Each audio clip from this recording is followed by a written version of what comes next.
C'est Benoît Grunemwald qui est notre invité. Bonjour Benoît. Bonjour Jérôme. Comme régulièrement, expert cybersécurité chez EZ. Benoît, on te retrouve donc périodiquement pour parler d'affaires plus ou moins spectaculaires. Et là, c'est quand même assez spectaculaire. Alors c'est amusant parce que je parlais de Dubaï tout à l'heure. On va partir avec cette anecdote qui a eu lieu, une histoire qui s'est déroulée dans les Émirats Arabes Unis précisément. Je crois que ça date en fait du mois d'août, mais ça a été révélé tout récemment.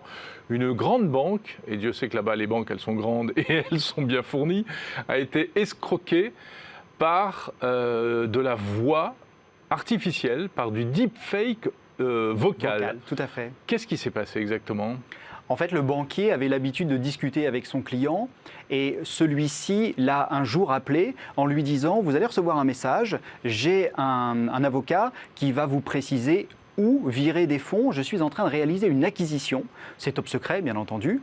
Et donc, s'il vous plaît, réalisez cette opération. Et pour aller plus loin que simplement l'email de phishing et d'hameçonnage, eh bien, il l'a fait appeler le banquier, sauf que celui qui parlait n'était pas le client habituel, mais bien une voix artificielle qui imitait celle du client à la perfection. Qui imitait celle du client. Alors c'est vrai que ça fait des progrès incroyables. D'ailleurs, on va écouter un petit extrait de ce que ça donne. Écoutez bien un petit extrait de voilà, ce qu'on appelle un deepfake vocal ou deep voice, enfin je ne sais pas quel est le nom exact. Regardez ce que ça peut donner. Bon, c'est en anglais, mais c'est assez significatif.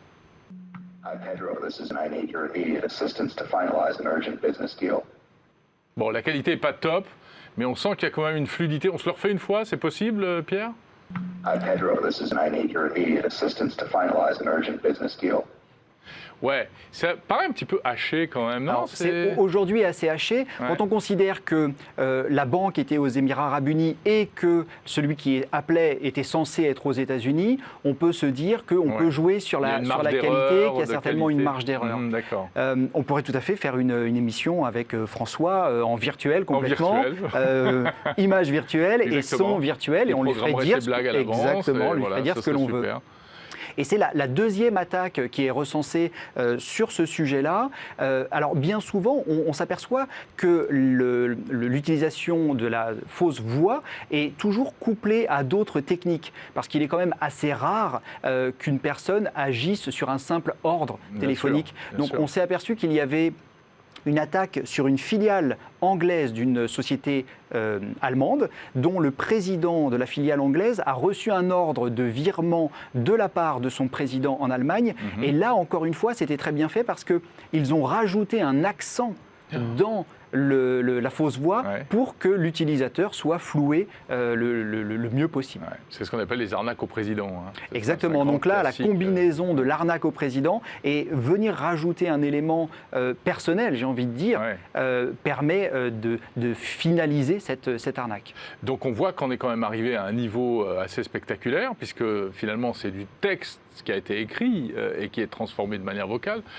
On voit les conséquences graves que ça peut avoir. Est-ce qu'il y a des moyens de se protéger ? Comment est-ce que les entreprises appréhendent ce problème ? Est-ce qu'elles sont conscientes du risque ? Et est-ce qu'elles commencent à mettre en place des sécurités ? En fait, on s'aperçoit que c'est un nouveau vecteur pour notamment la fraude au président. Il existe des techniques qui sont à adopter quand on est en entreprise, mais même quand on est en tant que particulier, parce que quand on reçoit, par exemple, dans sa messagerie instantanée, aujourd'hui on peut tout à fait écrire, mais on peut également s'échanger des messages vocaux. Donc on pourrait imaginer, un scénario catastrophe, mais on pourrait imaginer que des attaquants nous envoient dans nos messageries des messages vocaux de personnes qu'on connaît. De personnes que l'on connaît. Oui, est-ce que tu peux m'envoyer un peu d'argent, je suis bloqué à l'autre bout du monde. Exactement, donc la version deepfake du message habituel. On pourrait aussi imaginer que lorsque l'on nous appelle sur notre téléphone et qu'on ne répond pas, si on a activé cette fonction, eh bien on reçoit le message vocal enregistré par messagerie électronique. Donc on pourrait tout à fait dire, je ne fais pas d'appel, j'envoie directement un message qui dit j'ai encore une fois besoin d'argent, s'il te plaît, rappelle-moi. Ouais. Donc la première chose, c'est d'être toujours très méfiant quand on reçoit des messages qui sortent de l'ordinaire. On le fait parfois avec les enfants quand on leur dit à la sortie de l'école, si quelqu'un vient te chercher et qu'il dit « je viens de la part de ton papa ou de ta maman ou de qui que ce soit », eh bien donne-moi le code secret. Donc établir un mot de passe entre utilisateurs en entreprise est important et aussi définir ce que l'on peut faire ou ne pas faire. C'est-à-dire que si moi je suis président de mon entreprise, eh bien je vais dire à tous mes employés « je ne vous demanderai jamais de… » ceci, par exemple, virer de l'argent au-dessus d'une certaine somme ou dans un pays étranger. Établir des règles au départ. Hein. Complètement. Oui, donc ça permet de s'assurer que la personne qui vous appelle, même si elle utilise la voix ou les emails de votre président, eh bien vous ne succomberez pas à la tentation d'agir très vite et en toute discrétion. C'est bien souvent d'ailleurs le problème. Et puis ensuite, l'authentification multifacteur, où on va vérifier, s'assurer que le processus est sécurisé par une authentification multifacteur. D'autres facteurs biométriques, parce que la voix, c'est un élément biométrique, mais qui là, dans le cas présent, est compromis. Oui. Est-ce que, du coup, on peut demander, est-ce qu'il y aura demain des dispositifs permettant facilement de faire de l'authentification rétinienne par empreinte digitale? Enfin, empreinte digitale, ça existe déjà. Empreinte digitale, on se logue quasiment tous les jours avec son empreinte digitale sur le smartphone. Mais on n'utilise pas encore ça pour des échanges marchands, enfin je crois pas. Non, on est plutôt sur des cartes à puce. Quand on est avec sa banque, par exemple, on est plutôt sur des cartes à puce sur lesquelles on va en plus saisir un deuxième code PIN, donc ce qui rajoute de la complexité pour la fraude.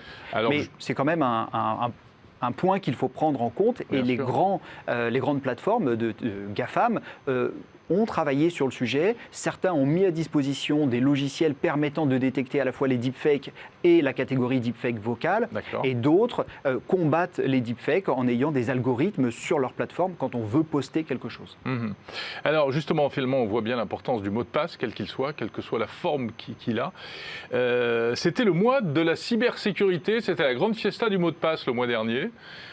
Bon, ça a été décrété mois de la cybersécurité. Je ne sais pas si ça a vraiment atteint tout le monde, dans le grand public et autres, mais quel est le bilan? Est-ce qu'on peut faire un bilan un peu? Vous êtes professionnel de ce secteur, comment ça s'est passé? Est-ce que ça sert à quelque chose, ce genre d'opération? Alors ça sert parce que tout un mois au niveau européen en plus nous donne à nous la possibilité de nous exprimer vers une cible qui est plus grande que simplement une cible de professionnels. L'idée c'est de sensibiliser, faire de la prévention, etc. Complètement. Et sur le sujet des mots de passe, c'est vraiment un sujet qui reste critique. Alors moi le premier conseil c'est il n'y a plus de mots de passe en fait, il y a des phrases de passe. On pourrait tout à fait dire, par exemple, il pleut aujourd'hui à Paris, mais c'est exceptionnel. On saupoudre cela de 1 ou 2 caractères spéciaux, plus d'un chiffre, et là, on se retrouve avec un mot de passe tout à fait robuste, long. On recommande généralement une quinzaine de caractères, et ce mot de passe-là va être extrêmement complexe à deviner pour un attaquant. C'est la longueur qui est importante aussi. La longueur est très très importante dans le mot de passe, effectivement. Une quinzaine de caractères. Mais bon, il faut pas les oublier non plus, ces caractères spéciaux qu'on rajoute. Alors généralement, quand on écrit, alors ça fait quelques années que moi j'utilise des phrases de passe, et c'est vraiment extrêmement rare pour pas dire je n'ai jamais oublié une phrase de passe. Surtout que si on utilise un gestionnaire de mots de passe, lui va se charger des mots de passe, les courants ou pas. Et en fait, nous, on va retenir généralement 3 ou 4 phrases. Et ces 3 ou 4 phrases, on va s'en servir pour déverrouiller son ordinateur, pour accéder à son compte de messagerie et à son gestionnaire de mots de passe. Et au final, ces 3 mots de passe-là, phrases de passe-là, on va les utiliser tellement souvent qu'on ne pourra pas les oublier. Parce qu'aujourd'hui, sinon, on serait censé retenir combien de mots de passe pour notre vie quotidienne? J'ai estimé qu'un cyber-citoyen classique, sans faire de folie, a à peu près une 50aine de mots de passe. C'est tout? Moi, j'aurais dit plus que ça, non? Alors ça, c'est le citoyen classique, c'est-à-dire que celui qui ne va pas dupliquer ses comptes sur les réseaux sociaux, qui va avoir une adresse de messagerie. Mais qui n'a peut-être pas 45 000 comptes à droite à gauche. Exactement, mais je pense qu'une personne qui regarde l'émission aujourd'hui va être à bien plus que cela. Alors moi, je tourne aux alentours de 600. 600, 600, mais… ben voilà, moi je suis un peu comme ça aussi. Voilà, mais par contre, chaque caméra connectée chez moi ou chaque objet connecté qui nécessite un mot de passe a un mot de passe différent, unique et fort. Absolument. Que je ne connais pas. qui est stocké dans le gestionnaire de mot de passe. Qui est géré par le gestionnaire de mot de passe, ouais. Le futur du mot de passe, on a déjà eu cette discussion, mais elle est d'une part passionnante, deuxièmement tellement importante. Le futur du mot de passe, on voit que les GAFAM dont vous parliez tout à l'heure essayent d'aller vers, malgré tout, une disparition du mot de passe, avec d'autres procédés d'identification. Oui, alors c'est, à mon sens, à la fois une bonne idée pour simplifier l'accès aux ressources de manière sécurisée. C'est en même temps, alors ils ne le font pas sans analyser et sans apporter des technologies innovantes, mais c'est aussi un peu oublier la première partie qui est l'identification. Donc l'identification, c'est bonjour, je suis Benoît Grunemwald, et l'authentification, c'est ma carte d'identité qui prouve bien qui je suis. Et donc, si on passe la phase d'identification, eh bien, on va se retrouver qu'avec une phase d'authentification. Il faut vraiment que ce maillon-là soit extrêmement fort pour pouvoir se passer de la première phase. D'accord. Okay. Donc, on y va, mais c'est forcément, il faut y aller avec prudence. Et puis, c'est plus contraignant. Alors c'est moins contraignant. Non, c'est moins contraignant, il n'y a plus qu'une seule étape. Oui. Alors après, on a l'authentification multifacteur. Et l'authentification multifacteur a ceci d'intéressant que si je dis je suis Benoît Grunemwald, mais qu'on me demande OK, prouve-le et que je donne ma carte d'identité, on a atteint un niveau de sécurité qui est très très convenable. Et surtout, il faut se souvenir que ceci n'est demandé que très rarement. C'est-à-dire que si j'ai la volonté de me connecter tous les jours sur mon ordinateur, par exemple à mon compte de messagerie, eh bien l'ordinateur et le navigateur sera reconnu. Je ne vais pas re-rentrer mon login, je ne vais pas re-rentrer mon mot de passe et encore moins l'authentification forte, double facteur.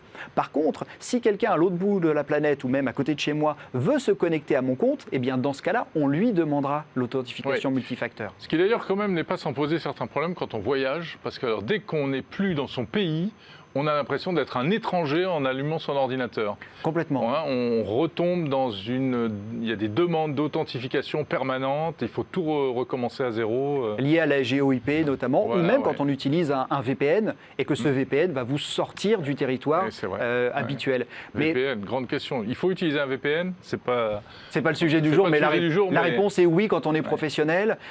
Et puis après, de manière récréative, si on veut aller voir des contenus qui ne sont pas autorisés dans nos pays, la seule solution, c'est le VPN. Mais là, on n'est plus sur une question de sécurité. Pour protéger sa connexion quand on se connecte à des points d'accès gratuits. Alors, la réponse est oui. Si vous êtes dans le train, par exemple, les vacances approchent, vous allez prendre le train, vous allez prendre l'avion, vous serez dans différents endroits publics. Des fois, il y a des points d'accès qui ne sont pas les vrais points d'accès. Méfiez-vous, si vous voyez Wi-Fi gratuit, ce n'est pas forcément celui de la gare. Et puis ensuite, une fois qu'on est sur ce point d'accès-là, évidemment, il faut utiliser le VPN qui va sécuriser, qui va chiffrer nos communications vers le point final. Mais le VPN, c'est un service payant. Il existe des services gratuits, il existe des services payants. C'est à chacun de choisir le contrat qu'il va avoir avec l'entreprise qui va lui fournir le service. Est-ce que c'est gratuit ? Dans ce cas-là, il y a une contrepartie. Laquelle ? Et si c'est payant, on sait quelle est la contrepartie. Au moins, c'est plus clair. Mais ça coûte plus cher. Voilà. Bon, écoutez, super. On a fait bien le tour du problème de manière très large. Merci beaucoup. Merci pour ces explications, Benoît Grunemwald. DZ, on vous retrouve très bientôt, puisque vous avez votre rond de serviette dans 01 Hebdo. Avec plaisir, c'est toujours un grand plaisir. Et on sera ravis parce que vraiment la cybersécu, c'est un puits sans fond. On a l'impression que toutes les semaines, il y a des nouveaux sujets. On ne peut pas évoluer vers une transformation numérique sans adjoindre la sécurité en parallèle, voire même avant si possible. Bien sûr.